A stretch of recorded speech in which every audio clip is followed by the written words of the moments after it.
Hey, what's up guys? Good morning. Dito tayo ngayon sa aming dealer sa Mitsubishi Pasig. So, ipa-vlog natin ngayon guys ang bagong labas ng Mitsubishi, ang Mitsubishi X-Force. Ayan guys, kung gusto nyo pala mag-test drive, punta lang kayo dito sa aming dealer dito sa 56 A. Rodriguez Avenue sa Bagong Ilog C5. Katabi namin yung Suzuki at saka Hyundai. So, ayan guys, samahan nyo ko sa aking pag-review. Right? Hi guys! Welcome naman dito sa ating panibagong vlog. So ang iba-vlog natin for today ay ang Mitsubishi X-Force na nilaunch noong July 5, 2024. Sa dami-dami ng subcompact crossover, ang Mitsubishi lang yung wala dati. So ngayon naglabas na sila. Ito ngayon ang X-Force. So suriin natin guys kung gaano ba talaga kaganda ang X-Force. Unahin natin yung headlight, T-shape, ang headlight LED, honeycomb front grille, and then body color front bumper. Sa X-Force guys, may dalawa lang silang variant. Ito yung GT at JLS.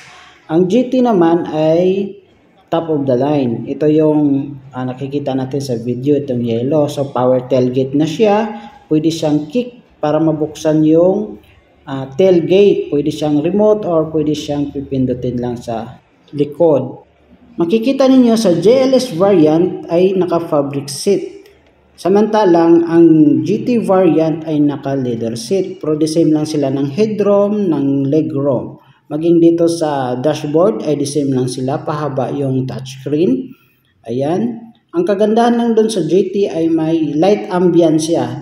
Dito naman sa X-Force guys, hindi talaga kayo bibitinin about legroom at headroom. Sapagkat ang unit na ito ay medyo may kalaparan. Mas malapad pa ito kaysa expander. So tignan natin yung legroom natin. Ayan. So napakaluwang. Maging yung headroom natin ay napakaganda, hindi tinipid at saka napaka-comfortable.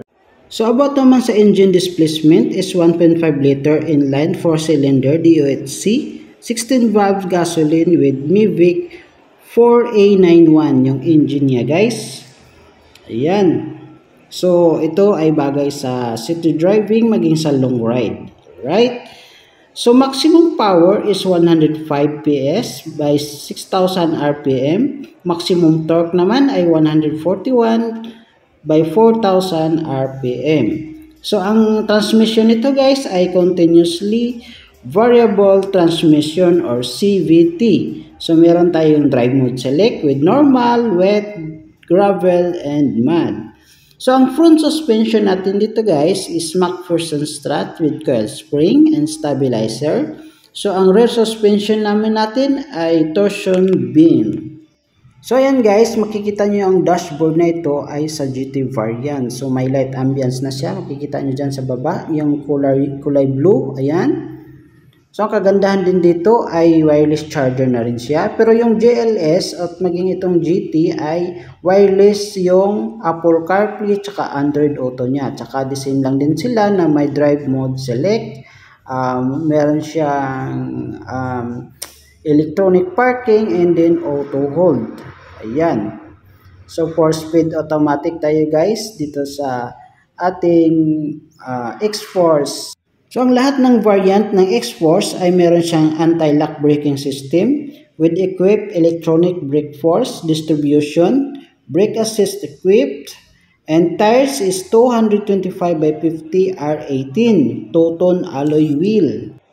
So, ang steering wheel natin ay telescopic yung adjustment. Dito sa GT ay naka-fabric seat. Ayan. With chiller. May chiller na ito guys. Maging yung JLS variant ay may chiller na rin dito, right? So ayan guys, about naman sa aircon natin, dual zone automatic with Nano AX. Yun, bagong aircon na ng Mitsubishi, Nano AX with rear vents. Yan guys, may rear vents na tayo. Equipped with cooling function, synthetic leather with heat guard, meron na rin siya. So ang folding pala natin dito sa Lastro ay 40-20-40 split with 8 step reclined and full flat folding. Ayan. Maging sa JLS or GT variant yung folding na ito. Alright. Ang available color pala sa GT variant ay energetic yellow, metallic gray, and white. Alright. So, ang available color naman sa GLS variant, energetic yellow, white, metallic silver, and metallic gray. Ayan.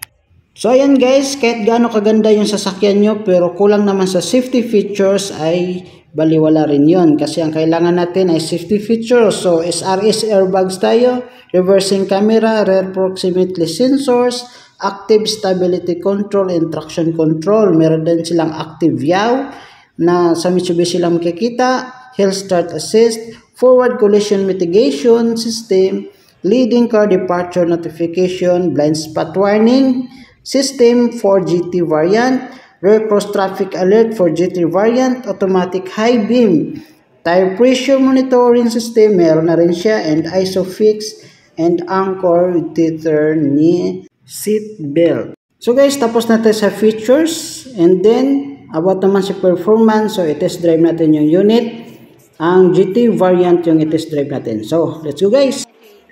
So yun na nga guys, i-review natin yung yung X-Force. So i-test drive natin, tara.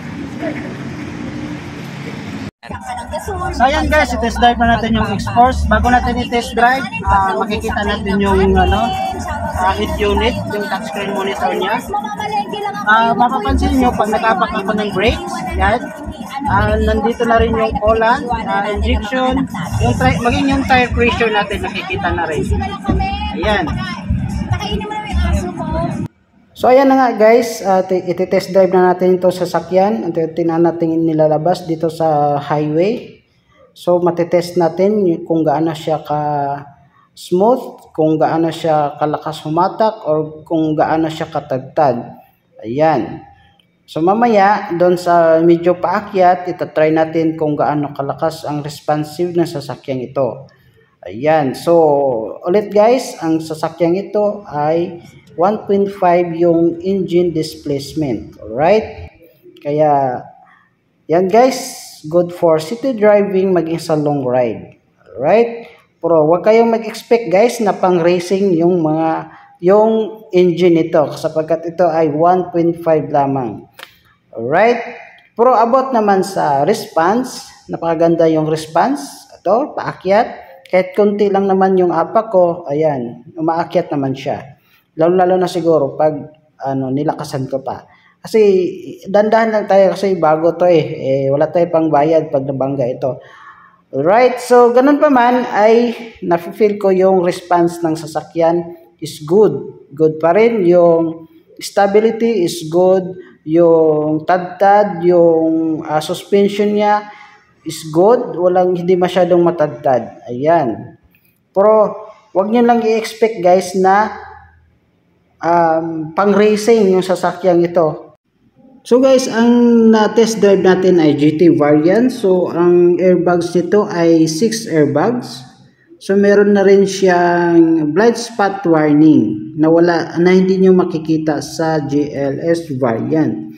So meron na rin siyang forward collision mitigation at saka reverse sensor na wala rin sa GLS variant. Alright? Diyan sa head unit natin guys, diyan sa touchscreen, makikita natin yung tire pressure, nakikita natin yung kung gaano kalakas yung apak ng accelerator, ng brakes. Ayan, nakikita natin. Pati maging stability ng sasakyan. So ulit guys, ang engine nito is 1.5 liter inline 4-cylinder, 4-speed tayo, and then 16 valves gasoline. May VIC engine na rin siya, tsaka 4E91 yung engine code niya. So maximum power natin is 105 power stroke with 6,000 RPM. Maximum torque naman niya o yung lakas ng hatak ay 141 Nm by 4,000 RPM. So ang ano pala nito, continuous variable transmission or CVT tayo guys. Alright? So ang suspension naman natin dito sa X-Force, yung front niya is McPherson strut with coil spring and stabilizer. Rear suspension natin ay torsion beam. Equipped na rin ito guys ng electronic parking tsaka auto hold. So meron na rin siyang chiller. So lahat ng variant ay may chiller na yan. So yan, kung gusto nyo magpalamig ng mga soft drinks nyo, mga inumin, Alright, ito, mas bagay sa inyo, may chiller na ito.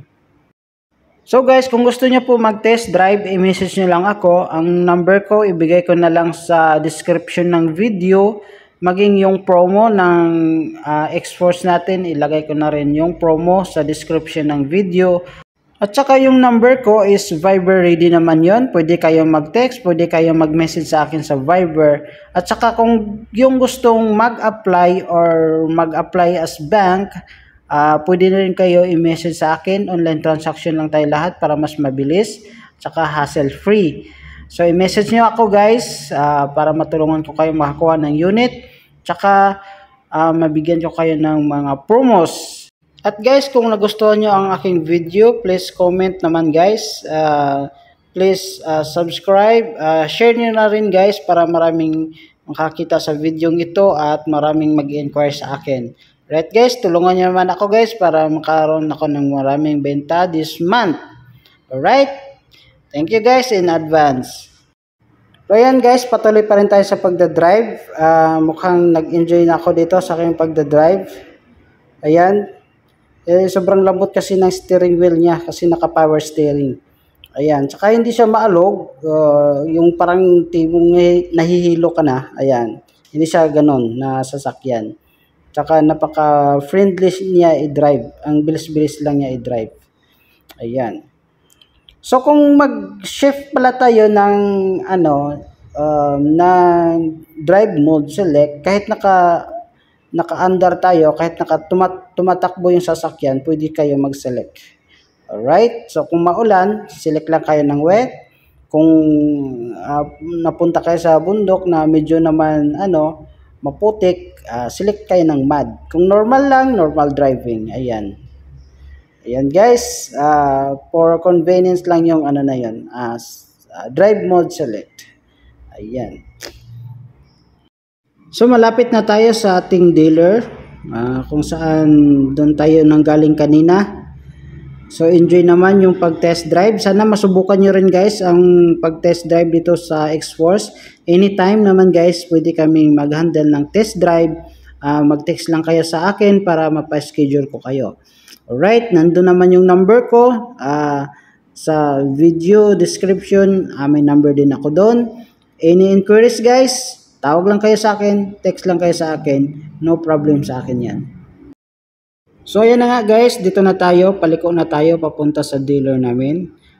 So matatagpuan pala ang dealer namin dito sa 56 Avenue, Rodriguez Avenue, Barangay Bagong Ilog, Pasig City. Alright? So ayan guys, dito na tayo at dito nagtatapos ang experience natin sa pag-test drive sa bagong Mitsubishi X-Force. So napaganda naman, ayos naman yung experience natin. Tsaka napaka-friendly i-drive ang X-Force. Alright? Thank you guys for viewing my YouTube channel. Please share and subscribe. Bye-bye!